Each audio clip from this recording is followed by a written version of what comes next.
The natives are getting restless. It was hot. It was late, more than 45 minutes late, and late at night, too. Among the 800 or so people who had gathered, you could occasionally hear someone yell, "When are they going to start?" Actress Sophia Bush was to interview Jamal Levy, Alex Wind, and David Hogg, survivors of the shooting at Marjorie Stoneman Douglas High School in Parkland, Florida. These courageous young people were in my office, talking to reporters and meeting with the governor and other state officials. And it seemed like their conversations were never going to end. As the point person for this event, I was getting antsy, really antsy. At the 1 hour mark, that is 1 hour after they were supposed to have started, I went downstairs again to consult with their security team. And here I should pause for a moment to explicitly state how vile and how disgusting it is that teenage survivors of a high school shooting needed their own security detail. I approached the kindest of them, with whom I'd been speaking all evening long, and I said, "The natives are getting restless." He turned to look at me in a way I will never forget. "I'm sorry. What did you say?" he said. "The natives are getting restless. They're getting upset. It's time to get started." He stared at me, his eyes searing my soul, as he said, "That may be what you meant, but do you have any idea how offensive the words, 'the natives are getting restless,' is to a Native American? I thought you were better." My stomach dropped. My heart ached. My face heated up with the shame of my racist remarks. I couldn't find enough words to apologize quickly, to take ownership of my mistake, but really to assuage my own guilt when he stopped me. "You can't make this right, but you can learn," he said. "Know better? Do better. Know better." Rabbi Kalonimos Kalman Shapira, the Rabbi of the Warsaw Ghetto, published only one work during his lifetime. Titled A Student's Obligation, he gives advice to those seeking to learn from Torah and Jewish tradition. "An egotistical person," and I quote, "is one who considers himself completely independent of all others. He's formed his own opinions, which are, in his estimation, also completely independent. He's certain that he alone knows.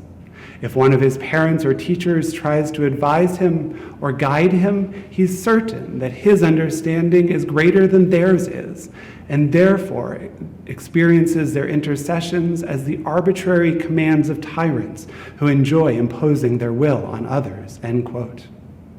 Our egos, our absolute certainties, our inability to look beyond our own experiences are all impediments to our knowledge.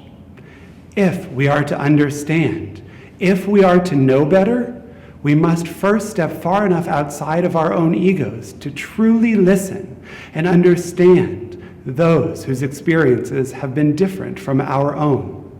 Who is wise, Ben Zoma asks? One who learns from everyone.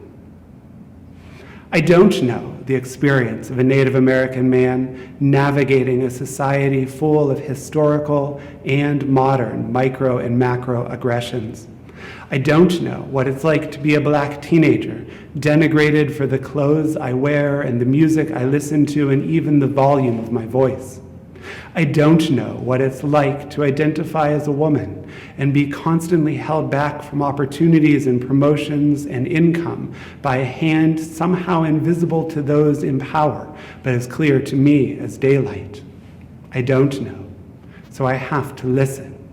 And more than listen, I have to allow these learnings to permeate, to penetrate my own self-righteousness, and to evolve my thinking.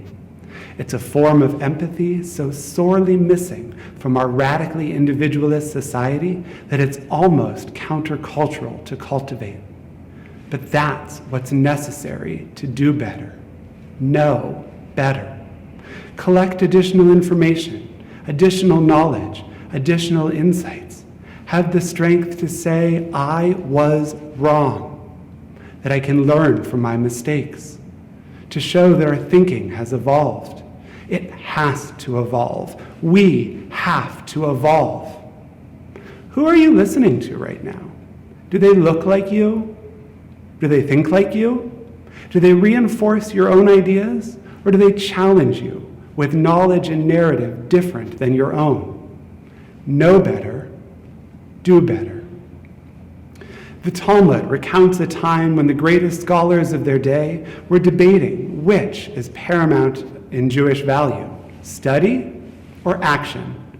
Rabbi Tarfon said, action is greater. Rabbi Akiva disagreed and argued that study is greater. The other sages present considered and ultimately agreed with Rabbi Akiva, putting forward that study is greater, not independently, but only because earnest study inevitably leads to action. As modern readers, particularly those who are upset with the state of the world and who want to see substantive, systemic change with the urgency of right now, the temptation is to point out that action remains the focus. If all study does is lead to action, and it's action we need, why not bypass the study altogether? Yet our tradition teaches that study is the first step, knowing better, because it not only leads us to action, it leads us through action.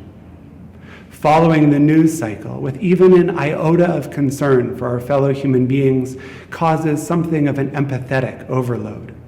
Local events, national events, international events are delivered to our homes and our electronic devices 24/7, bombarding us with vivid, gory, distinctive, upsetting examples of our societal failures. We become overwhelmed, unfocused, and consequently, we shuttle from performative action to performative action without the stickiness, without the fortitude to sustain those efforts that could bring about lasting change. When we jump straight to the unfocused doing, we're being reactionary and allowing others to set our agenda. When we begin with and continue with study, focusing on deepening our knowledge, using our brains along with our hands, that knowledge becomes embedded within us, never allowing us to unsee, to unknow, to stop doing when the news cycle moves on. Know better, do better. Oprah Winfrey tells of a conversation with poet, author, and civil rights activist Maya Angelou, in which Angelou taught her this very lesson, and I quote, "You did in your 20s what you knew how to do, and when you knew better, you did better. You should not be judged for the person that you were, but the person that you are trying to be, and the woman that you are now." This is the Day of Atonement, when we all stand in judgment. I pray that the God of our tradition is as merciful as Maya Angelou when she said, "You should not be judged for the person that you were, but for the person that you are trying to be." Once we've collected additional knowledge that has pierced our preconceived notions and certainties and lodged itself in our hearts in such a way that we can't not act, we have to act. We have to do better. I've shared with you a recent and vivid example of my failings and my racism, both to hold myself accountable and to make sure you know that I'm speaking with you and not down to you. So let me ask you the same question I'm asking myself. In what ways do you need to do better? It's the central question of Yom Kippur. To not do better is to continue to perpetuate the status quos of racism and sexism, bigotry, violence against our fellow human beings, to allow our communal confessions, our all hates, to be absolutely in vain. We have to do better. We can do better.